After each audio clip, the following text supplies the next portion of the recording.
How to solve quadratics by factorizing when a is equal to 1 in 82 seconds. Let's go.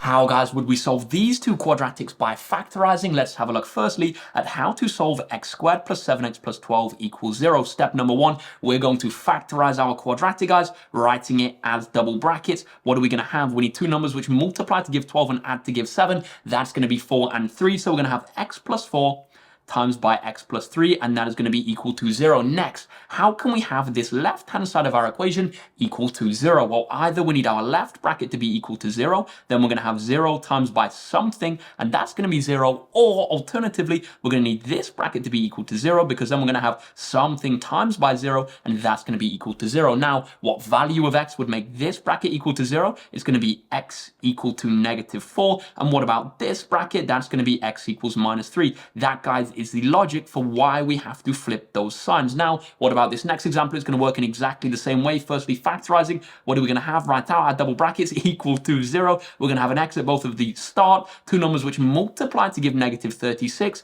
and add to give positive 9. That's going to be positive 12 and minus 3. Then we can flip those signs. It's going to be x equals minus 12 or x equals positive 3. Again, they're going to be the values of x which make those brackets equal to 0. That, guys, is going to be how to solve quadratics by factorizing.